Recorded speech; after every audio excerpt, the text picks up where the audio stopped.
Ассаламу алейкум қыздар, сіздерді өз арнамда көргеніме қуаныштымын. Бүгін сіздермен бірге дәмі тіл ерер шашлик кебаб дайындайтын боламыз. Видеоны міндетті түрде соңына дейін қарап, лайк басып, комментарий қалдыруды ұмытпаңыз. Ең алдымен етімізді төрт бұрыштап, тым үлкен немесе тым кішкентай етпей, орташа көлемде турап алатын боламыз. Менде сиыр еті,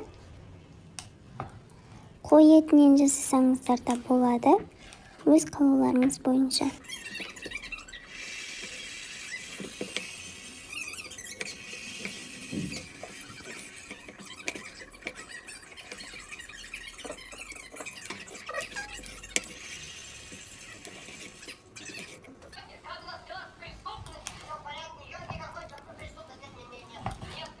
Турап алған етімізді ыдысымызға салып, үстінен 1 шай қасық тұз, азырақ паприка, қара бұрыш, зира және де шашликке арналған дәмдеуішті саламыз. 2 ас қасық су құямыз. 1 ас қасық сұйық май құямыз. Соңынан кішкентай пияздың жарты бөлігін майдалап турап, бірінші қолымызбен жақсылап мыжып, етімізге қосып, жақсылап араластыратын боламыз. Қосылған дәмдеуіштердің түрін өзгертсеңіздер болады. Өздеріңізге қандай дәмдеуіш ұнайды, соны пайдалансаңыздар болады. Бірақ та шашликке арналған дәмдеуіш міндетті түрде қосылуы керек. Енді маринадталған етімізді бетін жауып, кемі 1 сағатқа қалдырамыз. Мейлінше кішкене картоптарды пайдалансаңыздар дұрысырақ. Менде картоптар кішкене үлкендеу болғандықтан ортасынан 2-ге бөліп шықтым. Енді картоптарымыздың үстіне 2 шай қасық тұз, жарты шай қасық паприка және де аздап сұйық май қосып, жақсылап араластырамыз. Картоптарға тұз сіңуі кішкене қиындау болғандықтан бірден алып қуырмай, бетін жауып, кемі 15-20 минутқа қалдырғандарыңыз дұрыс.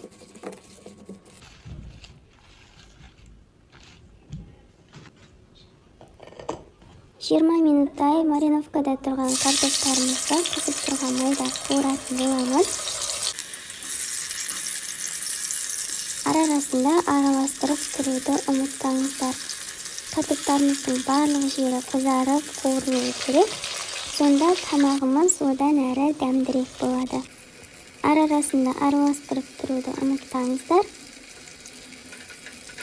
Картоптарымыз қуырылып болғанша маринадталған етімізді шпажкаларға орналастырып дайындап қоятын боламыз.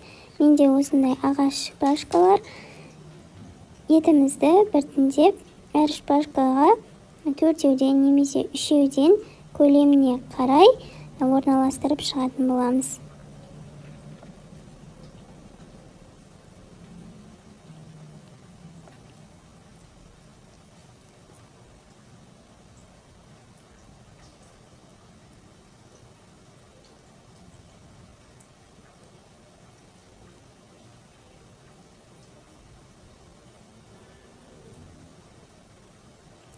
Мариновкада 2-3 сағат ұстасаңыздар, біздің етіміздің дәмі одан әрі дәмді болады. Кемі 1 сағат мариновкада тұру керек.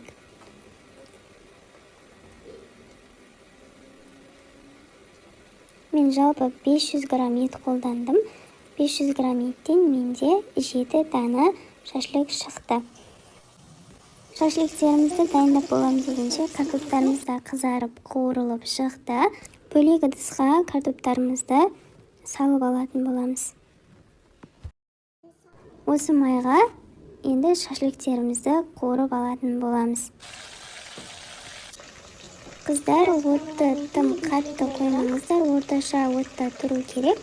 Шашликтеріміздің бір жағы қуырылып болғаннан кейін екінші жағына аударып шығамыз.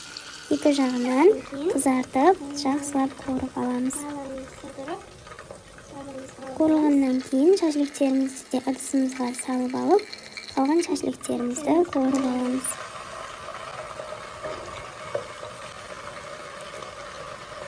Шашлыктерімізді толық қуырып алғаннан кейін майымыздың артық бөлігін алып тастаймыз. Басқа тамаққа қолданып жіберсеңіздер болады. Бізге 1-1,5 мөлдай май қалса жеткілікті. Осы кезде міндетті түрде шайды демдеп дайындап қоямыз. Бізге көк шай қажет болады. 2 шай қасық көк шайға 500-400 граммдай ыстық қайнаған су құйып, шайымызды демдеп қоямыз. Қызып тұрған майымызға картоптарымызды саламыз. Картоптарымыздың бетіне шашлыктерімізді орналастыратын болғандықтан, картоптарымызды кішкене орналастырып аламыз. Үстінен шашлыктерімізді орналастырып шығамыз.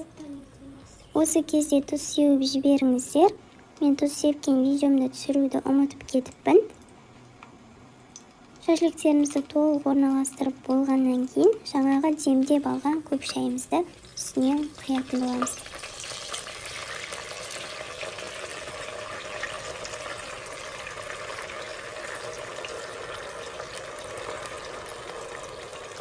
Енді қақпағын жауып, баяу отта 40-45 минут пісіріп аламыз. Қыздар, мінекей біздің тағамымыз дайын болды. Енді әдемілеп дастарханға тартатын боламыз. Астына осылай картоптарды орналастырып аламыз. Үстінен шашлыктерімізді қойып шығамыз.